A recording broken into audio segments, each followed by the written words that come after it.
mungkin persepsinya Prabowo itu keras. Ya, Prabowo itu serem begitu kan. Kan saya nggak serem sekarang. Jadi Prabowo yang asli itu sebetulnya Nggak serem. Nggak serem. Iya. Lembut hati. Lembut. Kalem. Sangat lembut. Banyak yang mengatakan saya kurang politisi. Makanya saya kalah terus. Saya sudah belajar politik. Saya belajar dari Pak Jokowi yang mengalahkan saya. Saya itu merasa nyaman di pemerintah Pak Jokowi. Beliau itu punya suatu kelebihan. Beliau tidak suka pidato panjang-panjang. Malah sekarang saya koreksi diri, kadang-kadang saya pidatonya terlalu panjang.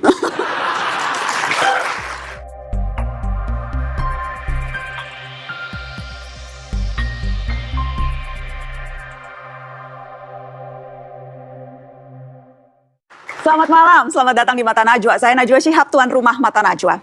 Ini adalah rangkaian Mata Najwa yang berbincang dengan para tokoh bangsa yang juga akan maju dalam kontestasi 2024. Dan kita memulainya dengan Menteri Pertahanan Republik Indonesia, Ketua Umum sekaligus Ketua Dewan Pembina Partai Gerindra, dan bakal calon Presiden 2024, Prabowo Subianto. Pak Prabowo, Assalamualaikum, apa kabar Bapak? Alhamdulillah, alhamdulillah. Terima kasih sudah meluangkan waktu untuk hadir di Mata Najwa. Terakhir kali wawancara seperti ini sudah lama, jadi senang bisa dapat kesempatan lagi Pak. Terima kasih, saya diundang. Pak Prabowo, benarkah kalau Bapak banyak berubah sekarang? Karena ada kesan, dulu itu Prabowo Subianto meletup-letup. Tapi sekarang tampaknya jauh lebih kalem, Pak. Saya kok merasa tidak terlalu berubah saya. Hanya dulu mungkin persepsinya, ya. Persepsinya mungkin momen di mana media menangkap saya pada saat itu, saya sedang semangat gitu. Ya. Jadi di politik di Indonesia ini, kalau kita keliling dan ketemu rakyat, ya, kita bayangkan ya, rakyat datang dari jauh, dia kumpul, dia nunggu berjam-jam di panas terik matahari untuk menunggu tokoh yang dia ingin dengar pandangan-pandangannya.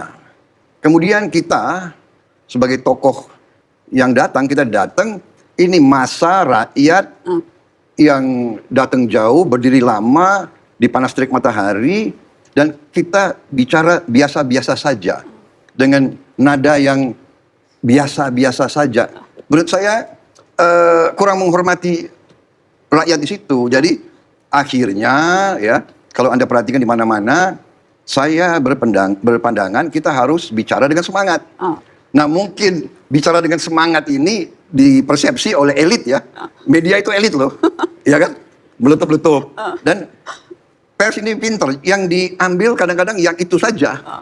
Yang meletup-letup. Nah, alhamdulillah saya diundang sekarang, jadi saya nggak usah meletup-letup. Karena ya, tapi jangan Pak, saya justru kepengen mereka duduk, nggak terlalu panas, ya kan? Tapi saya justru kepengen Pak Prabowo meletup-letup juga Pak. Jangan terlalu kalem sedikit Pak malam ini Pak. Harus ada meletup-letup. Tadi menarik Pak Prabowo bilang persepsi. Apalagi Pak Prabowo yang menurut Bapak kerap disalah persepsikan atas sosok Bapak? Ya, begini, saya memang bagaimanapun riwayat saya kan sebagian besar sebagai prajurit, sebagai tentara. Ya. Prajurit itu, tentara itu hidupnya keras, ya. Saya apalagi lama sekali di pasukan tempur. Nah, Bapak tidak pernah prajurit di belakang meja ya Pak? Kayaknya sebentar sekali di belakang meja. Ya. Jadi kalau di prajurit pasukan tempur itu ibaratnya itu Mbak Najwa, mereka itu ibaratnya tuh harimau, ya harimau ini. Dan mereka kita butuh harimau-harimau ini untuk membela negara. Kalau negara kita diganggu, tentara kita mau yang harimau, ya, bukan yang embe gitu. Ya, jadi ada pepatah Mbak Najwa, pepatah yang diajarkan ya. 1000 kambing dipimpin oleh harimau, kambingnya akan mengaung semua. 1000 harimau dipimpin kambing, harimaunya akan embe semua. Nah, kita waktu itu harimau harus dipimpin harimau. Jadi mungkin persepsinya Prabowo itu keras. Ya, Prabowo itu serem begitu kan. Kan saya nggak serem sekarang. Iya kan? Jadi itu masalahnya. Jadi kita harus. Jadi Prabowo yang asli itu sebetulnya nggak serem. Nggak serem. Iya. Lembut hati. Lembut. Kalem. Sangat lembut. Tapi ya bagaimana? harus hati-hati. Biasanya kalau politisi mengklaim itu biasanya kebalikannya Pak Prabowo. Banyak yang mengatakan saya kurang politisi. Makanya saya kalah terus. Tapi kali ini insya Allah. Karena saya sudah belajar politik. Saya belajar dari Pak Jokowi yang mengalahkan saya. Berarti itu guru yang hebat, ya kan? Nah, udah santai saja. Santai Pak. Yeah. Saya sebetulnya baru mau masuk soal politik belakangan Pak. Jadi saya simpen dulu. Saya sebetulnya ada banyak pertanyaan soal politik, termasuk soal guru. Karena teman-teman saya juga sempat mengikuti Pak Prabowo dan ada hal yang menarik. Tapi saya simpen supaya penasaran. Jangan semuanya dibuka di awal dulu Pak Prabowo. Kembali ke soal tadi, menarik. Kontestasi politik Pak. Ya. Yang jelas setiap kali eskalasi politik menghangat. Di pemilu 2014, pemilu 2019, ya. Dan belum lama ini muncul lagi. Ya. Isu HAM Pak. Ya. Keterlibatan Pak Prabowo di peristiwa 98. Itu selalu muncul setiap kali menghangat. Ya. Apa tanggapan Bapak soal itu? Ya, begini ya Mbak Najwa. Jadi memang ini fenomena ya, dalam arti saya udah ikut pemilu ini sudah 4 kali. Pertama 2004, saya waktu itu ikut konvensi di Golkar. Lumayan, dari 35 calon tersaring kalau nggak salah 18. Dari 18 tersaring 5. Lumayan dong 5, ya kan? Habis itu saya kalau nggak salah nomor 4. Nomor 4 dari 5 atau nomor 5 dari 5. Itu 2004. Habis itu 2009. Saya maju sebagai wakil presiden. Calon wakil presidennya Ibu Megawati, ya, bersama PDIP. Baru 2014 saya maju sebagai presiden. Ya sudah 4 kali ikut pemilu. Dan memang tiap kali saya ikut, apalagi kalau angka polling saya agak bagus, ya mulai keluar HAM ini dan sebagainya. Ini saya kira dalam kehidupan politik di mana-mana itu biasa. Apalagi demokrasi liberal, lawan itu harus kita turunkan popularitasnya, harus kita istilahnya kalau bisa dijelek-jelekin terus supaya tidak bisa muncul. Nah, ini fenomena di banyak negara ya. Kita lihat di Amerika saja kan begitu. Di Amerika saja dicari-carilah segala macam ya. Jadi saya anggap ya ini risiko. Saya sebagai prajurit, saya telah melaksanakan tugas saya dengan sebaik-baiknya sesuai dengan sumpah saya. Saya pertaruhkan nyawa saya berkali-kali untuk Republik, untuk rakyat. Jadi saya tenang, saya tidak kemana-mana. Ya jadi benar nggak selalu dibilang inilah itulah, mau kudeta, ya kan, dan sebagainya, penculik, pembunuh dan ya kan. Jadi gimana ya? Saya mau apakan? Tapi ya bahwa isu dan begini, dan ini kan demokrasi. Kalau rakyat percaya semua tudingan-tudingan itu, ya rakyat nggak usah pilih saya. Selesai kan? Iya kan? Tapi bahwa isu HAM itu akan selalu jadi catatan Pak Prabowo dalam rekam jejak perjalanan karir dan militer Anda. Jadi Pak Prabowo merasa tidak perlu lagi menjelaskan apa latar belakang, apa konteks peristiwa ketika itu? Saya kira kan sudah 4 kali saya jelaskan, sudah ada semua di record public domain. Iya kan? Jadi bagaimana? Iya kan? Dan ini saya kira narasi yang akhirnya kita bicara masa lalu. Ya kan? Ini 30 tahun yang lalu dan sebagainya. Memang ini sesuatu yang tidak enak dan itu mengganggu saya, tenang, tapi ya itu harus hadapi, itu risiko seorang prajurit, ya kan? Itu risiko saya, banyak rekan saya, banyak anak buah saya malah hilang tangan, malah gugur, ya ini risiko saya harus hadapi. Tapi Bapak bahkan tidak ragu menunjuk mantan personil tim Mawar yang pernah dihukum di pengadilan militer menjadi anak buah Bapak, menjadi pejabat di Kemenhan. Padahal kan sejarah tim Mawar ini selalu jadi bahan baku serangan publik ke Prabowo Subianto. Tapi kenapa seolah-olah Prabowo Subianto malah memelihara, terus merawat tim Mawar ini? Dengan konsekuensi serangan-serangan itu akan terus berdatangan. Kalau kita lihat, mereka kan sudah diadili, sudah lewat proses hukum, sudah selesai, sekian puluh tahun yang lalu, mereka masih di tentara, dan mereka adalah prajurit-prajurit yang terbaik. Jadi kadang-kadang suatu peristiwa karena perubahan iklim politik, perubahan itu akhirnya disalah tafsirkan, disalah artikan. Kan itu juga bagian daripada politik. Ya, jadi saya kira ternyata mereka bekerja dengan baik, mereka diterima dan mereka berprestasi. Walaupun ada catatan pernah dihukum? Saya kira begini ya, kalau Anda tahu peristiwa-peristiwa itu, kalau kita bicara lagi peristiwa-peristiwa itu juga ada suatu proses di mana dari versi kita sebagai pejabat, sebagai aparat waktu itu, ya kan, kalau ada kasus atau ada suatu komplotan, kita harus mencegah itu kan. Nah, kalau kita mencegah itu dengan kita menahan orang, kemudian pemerintah berubah, itu kan berubah. Tapi bahwa niatnya itu adalah untuk mengamankan rakyat, untuk mengamankan bangsa. Saya kira itu, dan ini sudah berkali-kali dijelaskan. Ya. Pak, saya ingat Pak, ketika kita berbincang di ruang kerja Bapak, di Kementerian Pertahanan, dan Bapak sempat menunjukkan ke saya meja di ruangan Bapak.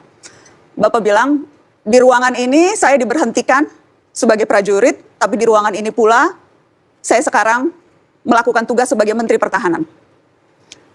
Bagaimana menggambarkan naik turun perjalanan hidup Anda Pak Prabowo, dan bagaimana itu mempengaruhi laku dan sikap hidup Anda Pak? Jadi begini, saya dari kecil dibesarkan dan membesarkan diri saya sebagai seorang pendekar, seorang kesatria yang ingin membela bangsa, negara, dan rakyat saya. Itu dari kecil saya ditanamkan itu oleh kakek-kakek saya, orang tua saya, dan sebagainya. Jadi itu sikap saya harus berbakti, saya harus mengabdi, dan bila perlu saya harus berkorban. Bahkan berkorban jiwa dan raga. Dari kecil, sejak kita masuk daftar di akademi, ya, di Akabri waktu itu, kita diambil sumpah sebagai prajurit. Dari kecil kita sudah diajarkan oleh pembina kita, pengasuh kita, pemimpin-pemimpin kita, hei kau anak-anak muda, sadarkah kau bahwa kau masuk tentara, kau sudah teken mati. Itu kata-kata mereka. Di hari pertama saya masuk di lingkungan tentara, itu yang diajarkan. Anda sadar Anda masuk sini.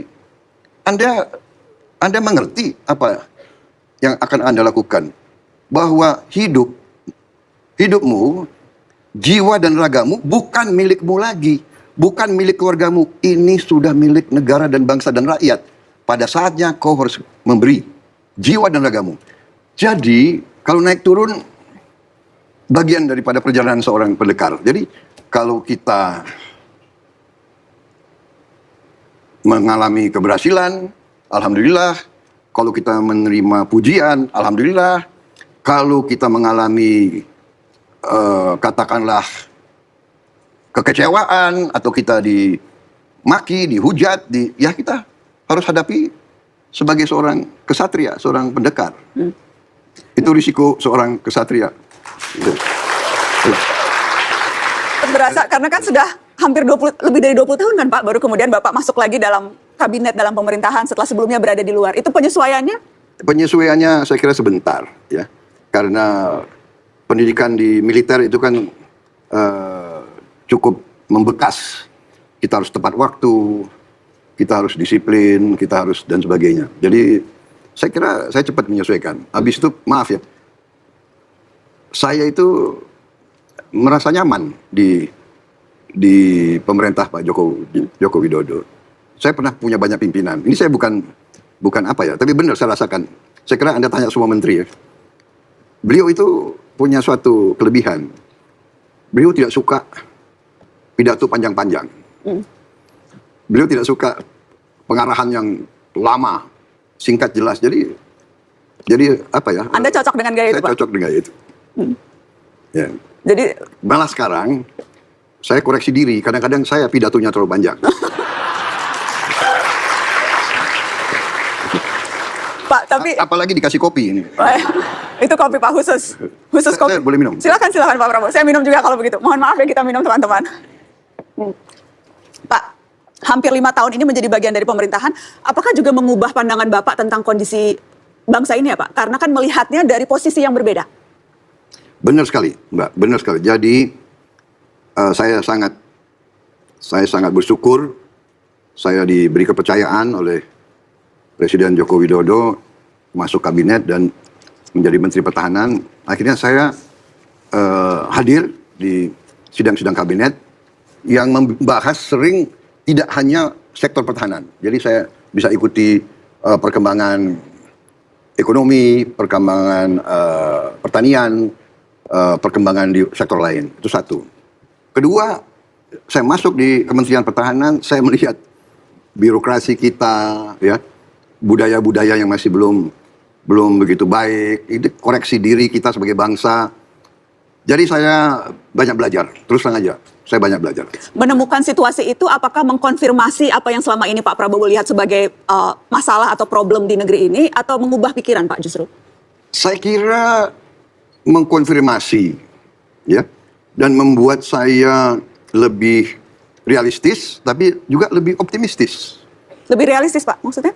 Dalam arti begini, kita bicara ya dari dulu, kita merasakan, rakyat merasakan masalah umpamanya masalah korupsi, ya, masalah kebocoran dan tidak efisien, ya kan. Saya dan itu jadi masalah. Presiden sendiri berkali-kali, ya kan, membahas ini dan menegur, dan Anda lihat sendiri berapa pejabat yang beliau serahkan ke proses hukum, ya, tidak ada upaya untuk melindungi mereka-mereka yang bersalah. Tapi begini, akhirnya saya sadar akar masalahnya adalah bahwa gaji pejabat-pejabat kita, gaji pegawai negeri terlalu kecil. Sehingga membuat para pejabat takut akan masa depan. Ini yang membuat iklim memudahkan kebocoran dan sebagainya. Tapi tidak semua Pak. Kejadian di Kementerian Keuangan, di pajak, remunerasinya sudah sedemikian tinggi, tapi nyolong juga Pak Prabowo. Jadi begini, jadi kalau ya, ini saya bicara tentunya average, rata-rata, ya. Kementerian Keuangan oke, tapi rata-rata seperti itu yang saya lihat. Jadi kalau Kementerian Keuangan, ya begini, kalau negara sudah beri remunerasi yang bagus, sudah beri penghasilan yang cukup baik, masih lakukan hal-hal seperti itu, ini memang sudah harus dihukum yang sangat keras menurut saya. Pak Prabowo, saya ingin bahas portofolio Bapak. Bapak mengemban tugas sebagai Menteri Pertahanan, Pak. Hampir 5 tahun ini, Pak. Belum. 4 tahunan. Hampir 4 tahun. Hampir 4 tahun. Nanti Oktober ini 4 tahun. Oktober ini 4 tahun. Apa sejauh ini tantangan terbesar yang Anda rasakan Pak Prabowo selama mengemban amanah ini? Jadi tantangan terbesar yang saya lihat ya adalah mindset elit kita. Mindset elit kita menurut saya terlalu nyaman. Kita terlalu lama berada dalam comfort zone, ya. Kita berada dalam masa yang relatif damai lama, sehingga elit kita semua merasa, oh, keadaan damai ini adalah keadaan yang normal. Padahal keadaan damai itu keadaan yang sangat sulit dipertahankan, sangat mahal, ya. Dan kita memang di sekeliling kita kan banyak negara-negara yang sebenarnya bersahabat sama kita. Jadi kita merasa tidak ada ancaman. Nah, ini yang sangat berat. Dengan kita merasa tidak ada ancaman, akhirnya menurut saya elit kita merasa bahwa pertahanan itu tidak terlalu penting. Pertahanan itu is nice to have tapi tidak vital. Padahal pelajaran ilmu politik dan ilmu bernegara dimanapun, pertahanan itu yang vital. Pertahanan itu vital. Kita bisa aman, bisa makmur, karena kita bisa mempertahankan negara kita, ya, teritori kita, wilayah kita. Kenapa kita pertahankan wilayah kita di darat dan di laut? Karena di wilayah kita itu banyak kekayaan, ya. kekayaan mineral, kekayaan tambang, segala macam ada di darat dan di laut. Kita punya kekayaan ikan, kalau tidak salah cadangan ikan kita kedua terbesar di dunia. Ya. Jadi potensi-potensi kekayaan ini kalau tidak kita jaga, ini sangat merisaukan. Jadi ada ajaran ya, ajaran lama dari sejarah Tiongkok, kalau kaya harus kuat. Kalau tidak salah dalam bahasa Tiongkoknya Fu Jiang, kaya harus kuat. Kalau kita kaya tidak kuat, kekayaan kita dirampok. Ini juga ajaran dari Barat ada juga. Ya, Thukydides itu sejarawan Romawi mengajarkan the strong will do what they can and the weak suffer what they must. Artinya yang kuat akan berbuat sekehendak mereka, yang lemah akan menderita. Baik. Nah, intinya adalah kita kaya, tapi karena itu kita harus kuat. Itu jadi salah satu prioritas yang Anda lakukan di Kementerian Pertahanan, Pak, sampai akhir masa jabatan nanti, memastikan bahwa alutsista kita akan bisa cukup kuat untuk melindungi kekayaan kita. Itu tekad saya, dan Presiden Jokowi sebetulnya punya perhatian yang besar. Kurang lebih 2 minggu setelah saya dilantik, beliau sampaikan begini, Menhan, saya minta rencana jangka panjang. Tolong buatkan saya rencana utuh 25 tahun. Karena saya ingin bagaimana pertahanan kita untuk 25 tahun. Saya agak tertegun. Bayangkan ini ya, beliau bukan latar belakang militer, belum pernah dapat pendidikan militer, dan sebagainya. Beliau memberi tugas, memberi petunjuk, minta dibuatkan rencana 25 tahun.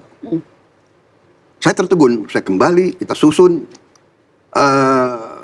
Dan memang negara sebesar kita, Mbak Najwa, negara sekaya kita, ini hakikatnya kita selalu diganggu.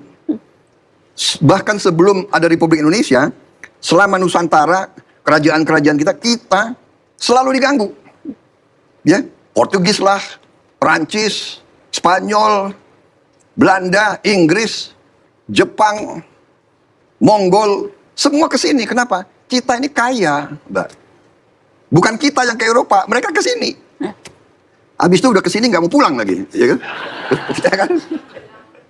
Jadi ini harus kita sadar. Dan semua pakar, semua lembaga internasional meramalkan bahwa Indonesia kelak tidak lama lagi kita akan menjadi negara dengan ekonomi keempat atau kelima terbesar di dunia. Ya. Mereka meramalkan, tapi kita kadang-kadang nggak sadar gitu loh. Ya. Nah, tapi juga ada istilahnya ada kafiat. Jadi istilahnya tentunya ada syarat-syaratnya. Nah, syarat-syaratnya ini antara lain ya, kalau elit Indonesia, pemimpin Indonesia bisa kerjasama, bisa rukun, bisa kompak. Kalau pemimpin kita bisa rukun, bersatu dan kompak, Indonesia akan bangkit luar biasa. Jadi Pak Prabowo spesifik diberi tugas oleh Pak Jokowi itu ya, selama 25 tahun apa rencana pertahanan. Dan itu yang memang sudah Anda selama ini kerjakan sepanjang sampai 4 tahun ini. Pak, selain masih soal portofolio Kemenhan, Pak, salah satu mandat yang juga diberikan Presiden Jokowi ke Kementerian Pertahanan adalah soal pembangunan food estate atau lumbung pangan, khususnya di Kalimantan Tengah. Pak, sejak awal sudah banyak kritikan Pak Prabowo akan pelaksanaan program ini. Dan belakangan itu ada laporan dari Walhi, dari Greenpeace yang menyoroti bagaimana program ini justru mengeksploitasi hutan, Pak. Mengancam wilayah adat dan keanekaragaman hayati. Apa evaluasi Bapak soal pelaksanaan food estate ini? Jadi, Mbak Najwa begini ya, krisis dunia yang diramalkan oleh PBB dan sebagainya, krisis dunia yang akan juga sampai ke Indonesia atau sudah sampai, itu 3 hal. Ya. Pertama, food, ya, pangan, food. Kedua, energi, BBM dan sebagainya. Yang ketiga adalah water, air. Ya, food, energy, water. Ini 3 hal yang kritis. Jadi waktu itu setelah kita analisa, ini 4 tahun yang lalu, kita melihat bahwa untuk mengamankan Indonesia dari krisis ini, kita harus amankan pangan dan energi. Dan salah satu jalan keluar yang mutlak adalah food estate. Ya. Nah, Mbak Najwa, memang selalu ada nanti mempersoalkan lingkungan hidup dan sebagainya dan sebagainya. Yang ini penting, kita juga harus menjaga kelestarian alam dan lingkungan hidup. Sangat penting. Tetapi, Mbak Najwa, di Indonesia ini kalau tidak salah angka terakhir yang saya ingat, sudah lebih dari 80 juta hektar hutan yang sudah rusak. Ya. Jadi ini gagasan kita waktu itu, ini kita usulkan, sarankan untuk jadi produktif. Untuk menghasilkan pangan dan energi. Kita bisa dapat energi dari tanaman, ya, biofuel dan sebagainya. Kemudian juga, kalau tidak, ya, toh juga banyak konsesi-konsesi hutan dikasih ke perusahaan-perusahaan swasta untuk kepentingan komersial. Nah, pendekatan kita adalah ini untuk kepentingan ketahanan pangan dan energi, mengamankan kepentingan rakyat. Tapi bahwa dalam pelaksanaannya justru memicu deforestasi, justru kemudian banjir, bagaimana kemudian hak-hak warga adat atas tanahnya kemudian juga tercederai. Ada banyak problem yang justru muncul, Pak Prabowo. Benar, itu bisa dipersoalkan, tapi itu juga ada prosedurnya, ada prosesnya. Dalam pendekatan itu kita selalu mengikuti pengarahan dan petunjuk gubernur setempat, bupati setempat, camat setempat, kepala-kepala suku dan kepala-kepala desa setempat. Ini kita ikuti. Iya kan? Jadi memang sekali lagi ya, Indonesia ini setiap ada inisiatif, sering itu ada perlawanan, ya ada penghujatan. Ini salah satu yang harus kita waspadai. Dan yang kita harus waspadai juga adalah niat yang kurang baik dari kekuatan-kekuatan di luar Indonesia. Jadi Anda tahu, kalau Indonesia ini begitu besar, begitu kuat, kalau kita benar-benar mampu ya produksi makan sendiri dan produksi energi sendiri, kita tidak bisa didikte oleh negara manapun. Jadi selalu kalau ada usaha swasembada pangan, food estate, mau mandiri di bidang energi, rame. Nah, ini memang betul ini harus kita waspada. Tapi evaluasi dari Kementerian Pertahanan kan memang ya ada problem, Pak. Proyeknya kemudian gagal tanam begitu. Singkong yang dihasilkan tidak sesuai dengan harapan. Ada salah satu pejabat Kemenhan, Pak, yang menyebut mangkraknya program itu karena ketiadaan anggaran dan belum siapnya regulasi pembentukan badan yang diperlukan. Jadi sempat ada statement itu keluar dari anak buah Pak Prabowo. Pertanyaan saya kemudian, apakah memang ini tidak masuk dalam perencanaan sebelumnya? Karena kan bagaimanapun bencana lingkungan akibat pembukaan hutan itu tidak bisa dihindari, Pak Prabowo. Begini, di situ yang saya bilang waktu Mbak Najwa tanya tadi di awal, ya apa yang saya pelajari dari mana? Dari saya masuk ke pemerintah. Jadi begini, yang saya pelajari yaitu masalah birokrasi kita sering menurut saya kurang disiplin. Jadi presiden sebagai pemegang mandat, chief executive sudah kasih petunjuk, ya kan? Laksanakan food estate. Menteri Pertahanan laksanakan, siap saya laksanakan. Tapi kan kemudian saya harus ke kementerian-kementerian lain. Anda paham? Ya. Satu, perizinan ini, perizinan itu. Ya, saya ini begini, saya ini orang yang loyal. Saya tidak mungkin akan mengeluh tentang dan sebagainya. Jadi saya kembali kepada what is possible. Dan juga saya yakin ya. Menurut Bapak program ini masih perlu dan layak diteruskan walaupun melihat berbagai konsekuensi yang kita temukan di daerah Kalimantan Tengah spesifiknya, Pak? Begini Pak, begini Bu. Setiap proyek pembangunan pasti ada konsekuensinya. Yang jadi korban rakyat, Pak? Harus kita mitigasi. Harus kita lindungi rakyat. Tapi jangan ada masalah, ada konsekuensi, jadi jangan berbuat. Jadi saya mau tanya Mbak Najwa, what is the alternative? Apa alternatifnya import pangan dari luar. Tergantung sama luar. Iya, kalau ada negara yang mau jual. Kalau perang Ukraina, banyak negara nggak mau ekspor. Bagaimana kalau kita tidak punya sumber sendiri? Jadi kita harus lindungi, dan saya kira itu dibesar-besarkan ya. Kita harus lindungi semua kepentingan rakyat, tapi kita tidak ada jalan lain, Mbak Najwa. Kita harus bisa punya produksi pangan kita sendiri. Kita tidak boleh tergantung bangsa lain, karena kita mau merdeka. Bagaimana negara merdeka kalau dia tidak bisa memberi makan ke rakyatnya? Kita mau import terus. Dan sekarang ini tantangannya. Pak, saya mau masuk soal politik. Saya sekarang mau bertanya Pak Prabowo selaku ketua partai, salah satu partai terbesar di negeri ini, Partai Gerindra.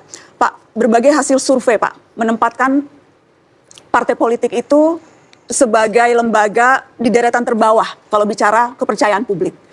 Rakyat melihat Pak Prabowo, partai itu tidak mewakili kepentingan mereka tapi mewakili kepentingan elit. Apa tanggapan Bapak soal itu, Pak? Ya, ini menjadi pekerjaan rumah kita bersama, PR ya. Karena demokrasi itu dilaksanakan ya, kedaulatan rakyat dilaksanakan melalui partai politik. Jadi kalau partai politik itu sekarang kurang dipercaya oleh rakyat, ini tantangan dan PR bagi pimpinan partai politik dan kader-kader partai politik untuk memperbaiki hal itu. Jadi ini jadi masalah. Tetapi sekali lagi demokrasi itu kan melalui suatu perwakilan. Ya, tidak mungkin kita 100 juta lebih rakyat kumpul untuk ambil keputusan. Kan harus diwakilkan rakyat. Nah, ini wakil itu disaring melalui organisasi yang namanya partai politik. Jadi kita harus perbaiki. Kita harus perbaiki supaya tidak seperti itu. Ya. Kita harus perbaiki, tentunya itu kembali ke kualitas leadership, kualitas kepemimpinan dan kualitas pendidikan, education. Jadi pemimpin-pemimpin kita harus benar-benar terdidik dengan baik, tapi juga sistem politiknya harus kita kaji.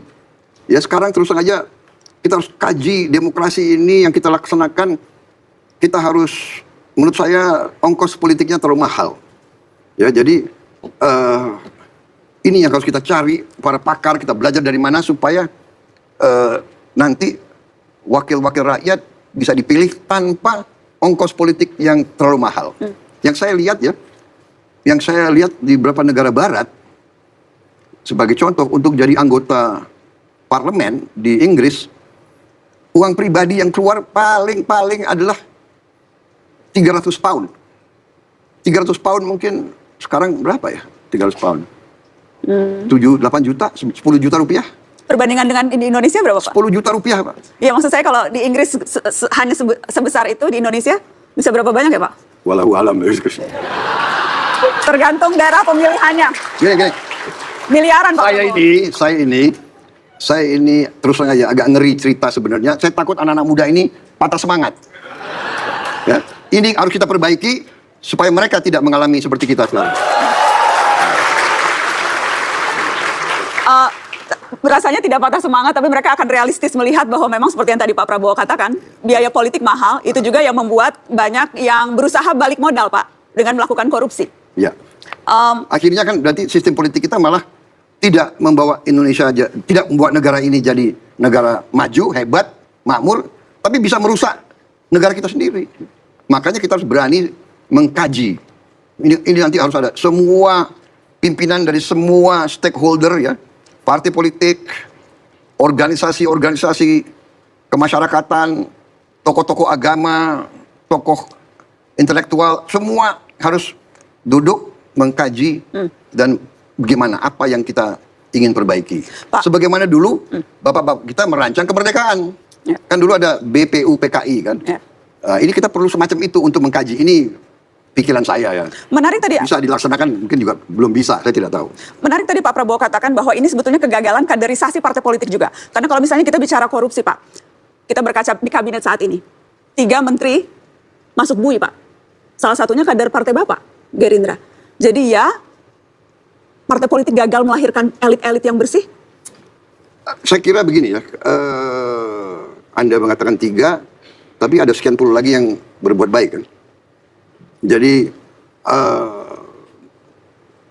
nation building, ya, pembangunan suatu bangsa melalui tadi proses naik turun, proses jatuh bangun dan sebagainya. Kaderisasi, ada kaderisasi yang berhasil, ada kaderisasi yang gagal. Kita sekolah saja, kan tidak semua lulus dengan summa cum laude. Ada yang lulus dengan hanya rata-rata, ada bahkan yang ya kan, yang tidak lulus dan sebagainya. Tapi kalau yang tidak lulus atau katakanlah ada yang melanggar, ya kan, katakanlah ada yang plagiat atau ada yang nyontek dan sebagainya, tidak berarti pendidikan itu harus ditutup. Kan begitu. Ya. Sistemnya kita perbaiki, kaderisasinya diperbaiki, seleksinya diperbaiki, ya. Jadi ya namanya manusia, ya kan? Pasti soal partai politik, Pak. Seberapa demokratis proses pengambilan keputusan di partai Anda, Pak Prabowo? Karena Anda ketua umum, juga merangkap ketua Dewan Pembina. Ya. Apakah semuanya harus seia sekata Prabowo Subianto? Begini, di kita ya memang ada mekanisme ya bahwa setiap berkala ada kongres. Nah, kongres itu pengambil keputusan tertinggi di partai. Dan dalam beberapa kongres, dan kita ini sudah melaksanakan dalam 15 tahun, bayangkan kita sudah melaksanakan kalau nggak salah 4, saya lupa, sudah melaksanakan beberapa kali kongres luar biasa. Jadi belum tentu 5 tahun, kadang-kadang 3 tahun kita sudah kongres. Di kongres itu keputusan tertinggi partai dan memang saya diberikan mandat untuk mengambil keputusan-keputusan strategis. Tetapi pengalaman saya, satu orang tidak mampu untuk mengambil keputusan yang terbaik sendiri. Jadi di tempat kami ada Dewan Pembina, hampir semua keputusan penting Dewan Pembina kumpul, kita bahas, kita brainstorming, kita musyawarah, dan di ujungnya ada mekanisme untuk saya mendapat suatu saran terbaik. Jadi mekanisme itulah yang kita jalankan. Jadi semua keputusan strategis saya selalu kumpulkan. Bahkan kita punya juga di bawah kongres ada Rapimnas. Nah, setiap keputusan penting kita panggil Rapimnas, dan di situ unsur pimpinan ada kesempatan semuanya untuk berbicara. Jadi dinamika itu ada? Harus. Berani membantah ketua umum, Pak? Kader partai Bapak? Harus berani. Harus berani? Harus berani, ya. Harus berani. Harus berani. Tinggal caranya kan. Tinggal caranya. Tapi banyak, sering saya. Dan tidak akan membawa konsekuensi apapun terhadap karir politiknya kalau berbeda dengan ketua umumnya? Ya jelas, karena apa? Kadang-kadang sanggahan itu adalah mengamankan. Ya kan? Sanggahan itu justru mengamankan. Jadi saya suka diskusi, saya justru suka pendapat-pendapat yang berbeda, menyanggah. Bukan ABS? ABS ini sangat berbahaya. Ya. Dan ABS ini adalah kecenderungan bangsa Indonesia. Begitu ya, Pak? Ya, koreksi kita ya. Karena kita nggak enak membantah atasan. Ya kita. Jadi pengalaman saya ini ABS ini merugikan pemimpin. Saya punya cerita, boleh nggak? Silakan, Pak. Saya waktu itu komandan batalion, ya, komandan batalion 38. Suatu saat saya itu mau ngetes perwira-perwira saya, ya kan? Jadi dari kantor saya, di depan kantor saya itu ada lapangan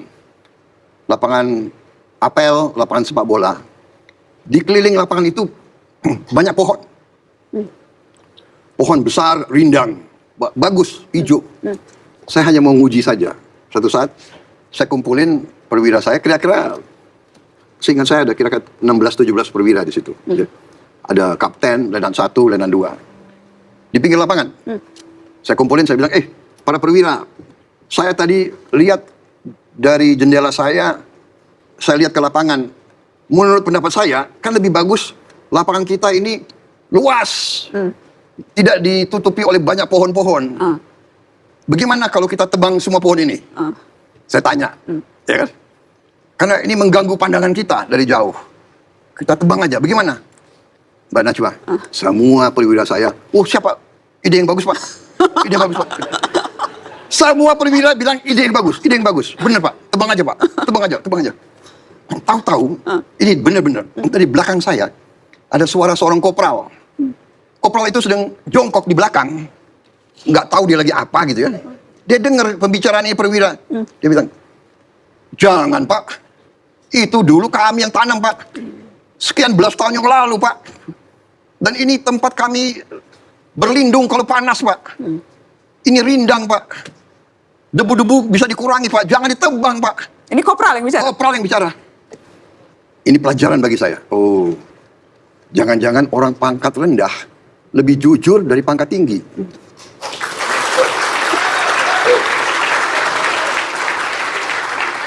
Di belakang saya nggak menduga.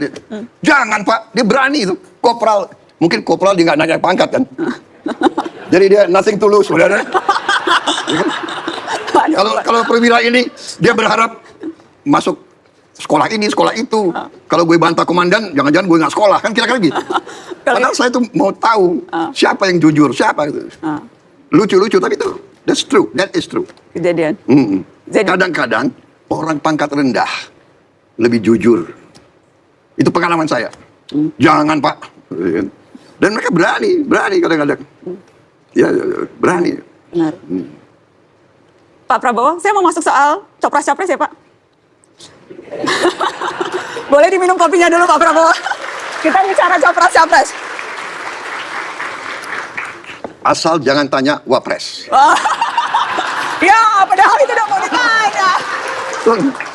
Bapak jangan ngelarang-larang tanya dong Pak. Tapi saya mau tanya gini. Gue aja belum tahu gimana. Bapak Prabowo 1 kali maju Cawapres, 2 kali Capres, dan sekarang bakal Capres. Kenapa Anda masih mau jadi presiden, Pak Prabowo? Saya kira begini ya. Karena tadi saya ceritakan ya, dari kecil, saya dibesarkan sebagai pendekar, ksatria, pejuang, ingin berbakti kepada negara dan bangsa. Jadi sekarang saya merasa Tuhan sudah memberi kepada saya banyak kebaikan, kelebihan. Saya diberi kesempatan untuk memahami persoalan bangsa, persoalan negara. Jadi saya merasa terpanggil. Saya harus menyediakan diri, saya harus menawarkan diri untuk saya bisa berbuat, mengabdi, memberi sumbangsi saya yang terbaik kepada bangsa dan negara saya. Saya kira itu. Pak Prabowo, ketika berkali-kali maju, itu dijadikan olok-olokan oleh lawan politik Anda. Disebut Prabowo Subianto itu terlalu ambisius, berkali-kali kalah, tapi nekat maju terus. Anda terganggu tidak dengan itu, Pak? Enggak. Tidak terganggu? Apa ya? Pengalaman saya ya, diolok-olok itu kan nggak sakit. Begini ya, kita bersyukur kita hidup dengan baik ya. Kita bersyukur pemberian Tuhan. Diolok, dihina, dihujat, difitnah.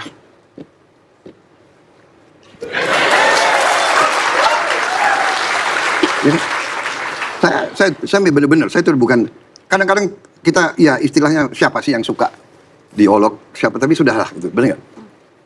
Ada hal-hal lebih penting di dunia ini, di hidup ini, ya. Rakyat kita banyak menderita lebih daripada sekedar saya disakiti, saya Jadi, saya ingin berpikir, sisa hidup saya ingin berbuat yang baik, itu saja. Ya, jadi, orang mau hina, mau olok-olok, monggo silakan. Benar nggak? Saya tidak mau jawab, saya tidak mau layani, dan saya tidak mau balas. Biar aja. Benar nggak? Tapi bahwa olokannya itu berkali-kali maju, tapi tetap ngotot terus, itu adakah penjelasan dari kenapa Anda tetap terus mencoba, walaupun kalah berkali-kali? Jadi, orang yang seperti itu tidak paham artinya seorang pendekar. Tidak paham seorang pejuang. Pernah Anda berpikir, pernahkah Anda bayangkan, ya, Jenderal Sudirman di rumah sakit paru-paru 1 waktu diserang oleh Belanda, diperintahkan oleh presiden, kamu istirahat kalau kamu sakit. Dia berdiri dengan paru-paru satu, dia naik gunung, dia bergerilya, dan dia tahu kemungkinan dia mati. Anda bertanya, kenapa? Anda bertanya nggak kenapa Pak Dirman begitu? Anda tanya, kenapa Yosudarso menghadapi kapal perang yang begitu lebih kuat Belanda, dia tidak mau balik, dia tidak mau lari, dia tidak menyelamatkan diri, dia bisa lompat dari kapal, dia selamat. Semua anak buahnya suruh keluar, dia tetap sampai tenggelam. Anda bertanya, kenapa Yosudarso mau begitu? Jangankan kalah, gugur. Anda pernah bertanya, I Gusti Ngurah Rai dikepung oleh Belanda, peluru habis, dengan satu batalion dia, kalau tidak salah 249 anak buahnya, saya lupa persis angkanya, 250 atau dikepung oleh Belanda, Belanda ngirim ultimatum, kalau Anda menyerah, Anda selamat. Dia dan seluruh anak buahnya habis peluru, pasang sangkur, angkat pedang, menyerbu. Ini Anda bertanya, kalau menyerah Anda hidup? Saya tidak menyerah. Anda paham? Jadi psikologi, saya tidak paham kenapa yang tanya, tapi yang tanya itu nggak paham menurut saya.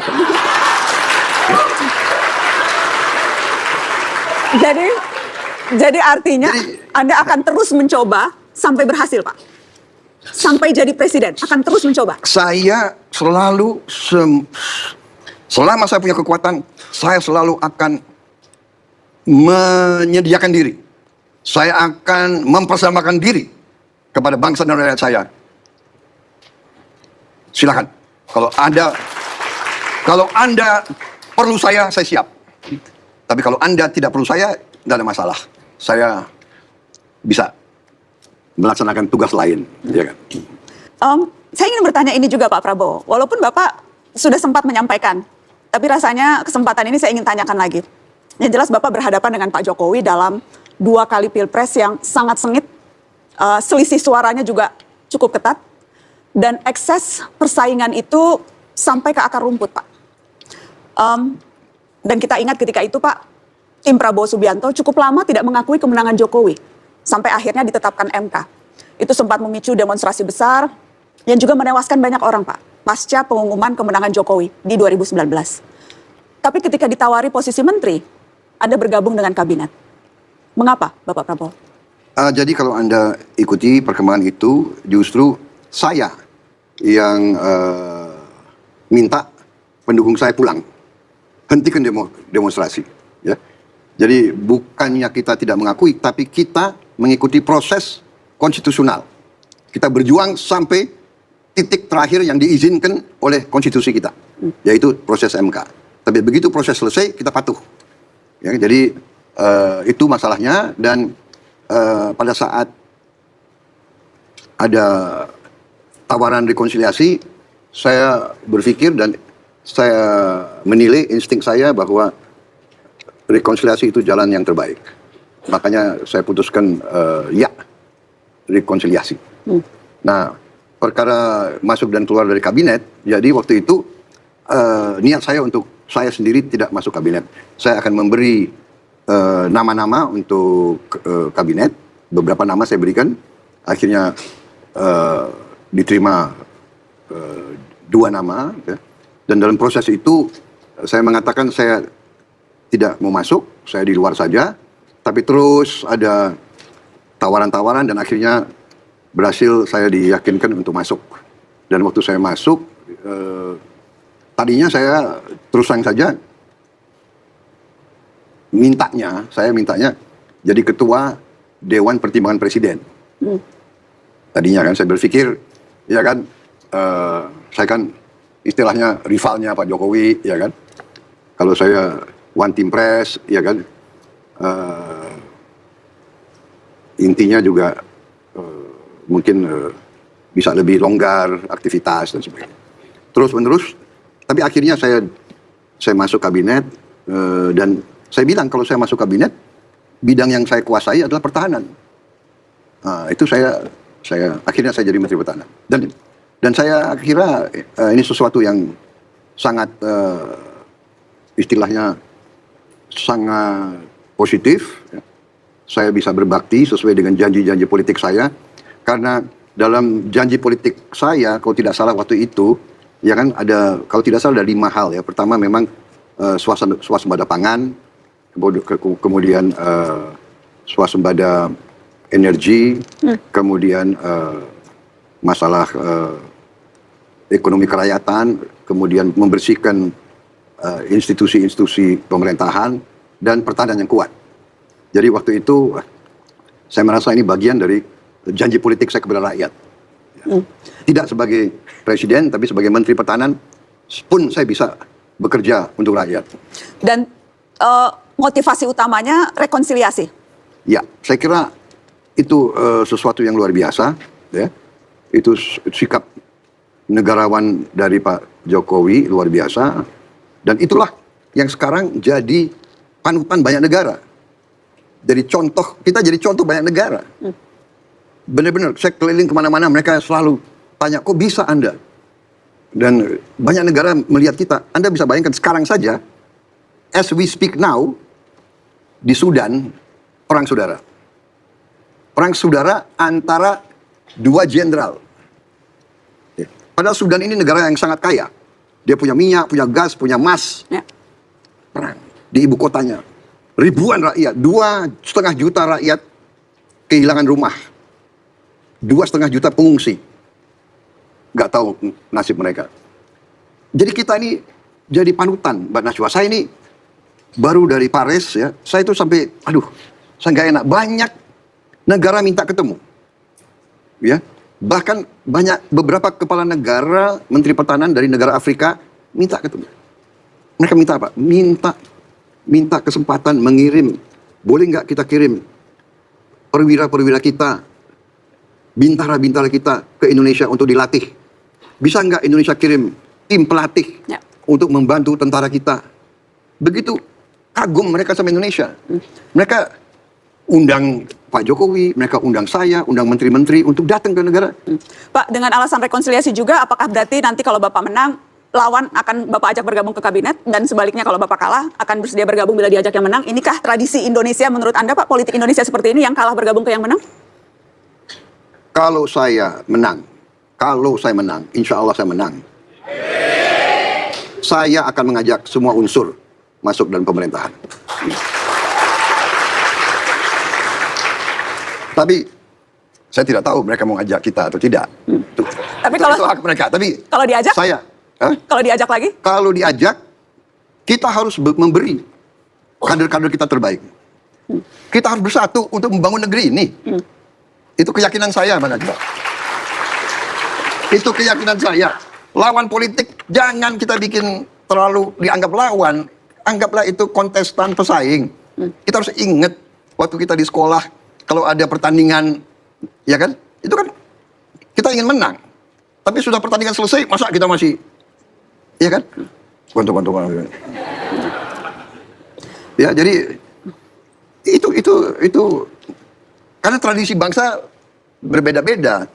Ya, kita perlu check and balance, harus saling koreksi. Tapi kita harus sadar bahwa negara kita terlalu besar, terlalu beragam, terlalu banyak suku, kelompok etnis, terlalu banyak daerah.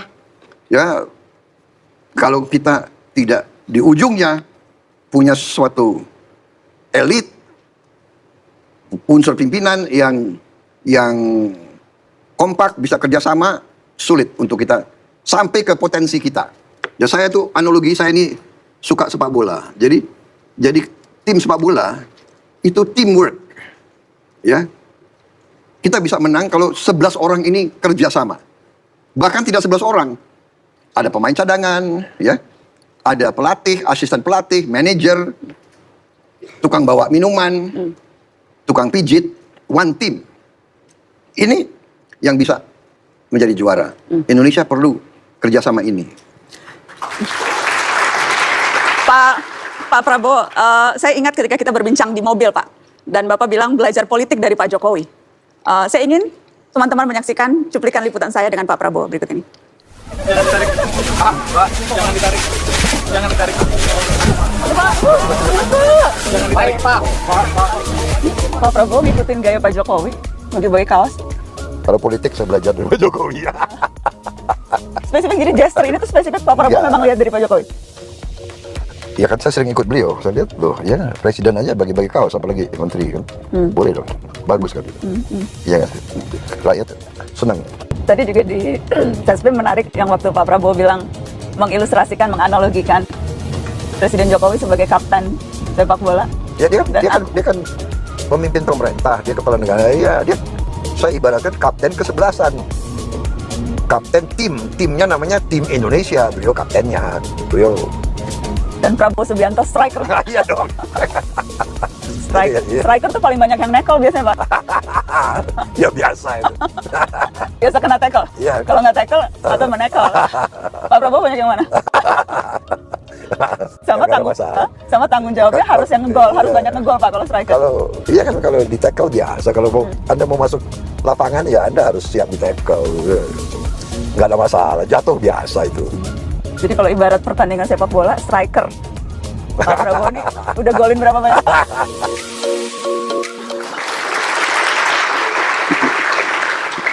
Belajar politik dari Presiden Jokowi. Bagaimana sih menggambarkan relasi Bapak dengan Presiden Jokowi saat ini, Pak? Jadi ya Mbak Najwa, ini ya hubungan antara manusia itu ada yang disebut oleh ahli psikologi atau ahli atau ilmuwan itu ada suatu chemistry. Ada orang cocok dan ada orang nggak cocok. Anda paham ya? Ya.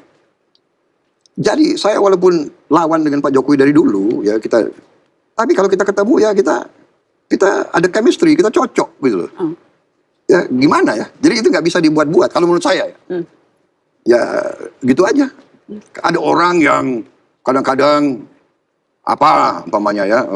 umpamanya sama-sama dari Partai Gerindra atau sama-sama alumni Akademi Militer, sama-sama, tapi chemistry nggak cocok. Bagaimana? Iya kan? Padahal ini banyak persamaan, nggak cocok. Saya kan jauh. Saya keturunan Banyumas, beliau Solo, ya kan? Tapi kok cocok? Ya gimana? Chemistry tadi itu. Chemistry tadi. Pak, dalam beberapa kesempatan kan Presiden Jokowi menyebut nama Prabowo Subianto sebagai sosok yang cocok untuk menjadi presiden selanjutnya. Ini disampaikan secara eksplisit maupun secara implisit. Seberapa penting sesungguhnya dukungan Presiden Jokowi untuk Anda, Pak Prabowo? Begini ya, jadi tentunya ya dalam perjuangan politik, dukungan dari siapapun sangat penting. Apalagi dukungan dari atau katakanlah semacam goodwill, semacam sikap positif ya. Kalau dukungan saya kira para pemimpin negara, pemimpin bangsa itu tidak bisa terlalu eksplisit memihak A, B atau C, tapi minimal kalau ada sikap positif, tentunya ini sangat besar pengaruh, apalagi kalau yang memberi sikap positif itu adalah orang yang cukup berhasil, yang ya bagaimanapun beliau berhasil kan sekarang. Jadi waktu saya masuk ke kabinet awal-awal baru berapa bulan saya juga sampaikan ke beliau, Pak, saya sudah ikut Bapak nakoda ya, kalau Bapak tenggelam saya ikut tenggelam, tapi kalau Bapak berhasil ya saya ikut berhasil. Jadi Bapak tidak mau terlalu GR juga bahwa Pak Jokowi memang hanya cinta mati dengan Prabowo Subianto? Saya tidak mau GR. Saya menunggu lanjutan jawaban, Pak. Tidak mau GR. Saya tidak mau GR. Tapi Kalau berharap boleh kan? berharap. Nah, Ya, apa ada larangan berharap? tidak ada larangan, Pak. Ya, oke. Jadi Berharap boleh kan? berharap tapi tidak GR. Ya, saya berharap Anda dukung saya. Tapi Berharap boleh kan? tapi ada tapinya, tidak boleh GR, begitu ya, Tidak Pak? boleh GR. Tidak boleh GR. Tidak boleh GR. Apa yang akan Bapak tawarkan untuk basis pendukung Jokowi, Pak Prabowo? Apa kebaruan dari Prabowo? Apakah semuanya hanya akan melanjutkan, tapi akan ada hal-hal yang baru dari Prabowo Subianto? Begini ya, nation building. Nation building ini proses yang kalau dikatakan lama-lama, kalau dikatakan sebentar-sebentar. Tiongkok, dia berhasil menghilangkan kemiskinan dalam satu generasi. 40 tahun. Satu generasi itu adalah 40 tahun. Ya. Ada berapa presiden Tiongkok? Berapa Perdana Menteri Tiongkok dalam 40 tahun itu? Jadi kalau dilihat, kerangka 40 tahun lama. Tapi kalau dibandingkan dengan sejarah Tiongkok yang ribuan tahun, sekejap. Jadi, yang saya tawarkan, satu, melanjutkan program-program yang strategis yang menuju kepada nation building, kepada Indonesia makmur. Indonesia maju, artinya Indonesia makmur. Itu kan perjuangan beliau.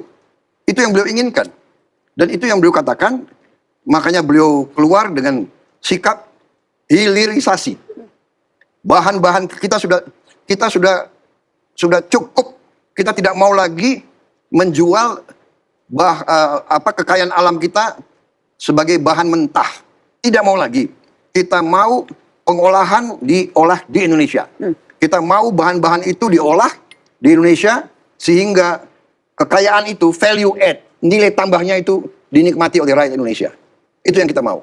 Dan Mbak Najwa, luar biasa kadang-kadang ya, nilai tambahnya itu bisa 20 kali, 30 kali, 100 kali daripada kalau kita jual gelondongan. Luar biasa.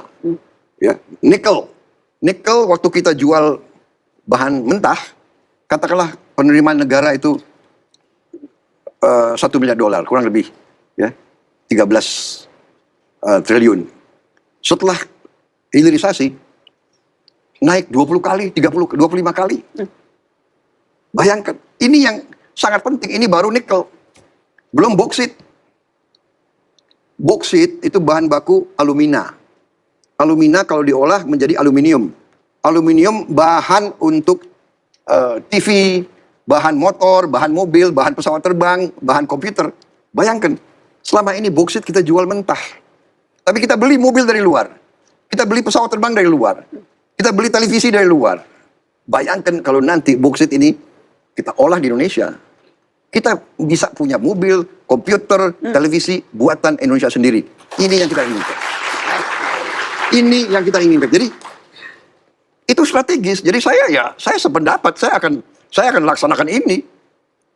Nah, bahwa ada kekurangan, masa tidak ada kekurangan? Ya ini yang kita perbaiki, ya kan? Kekurangan tadi birokrasi, ya kan? Yang kurang disiplin, ya kan? Ini harus kita cari jalan keluarnya, ya kan?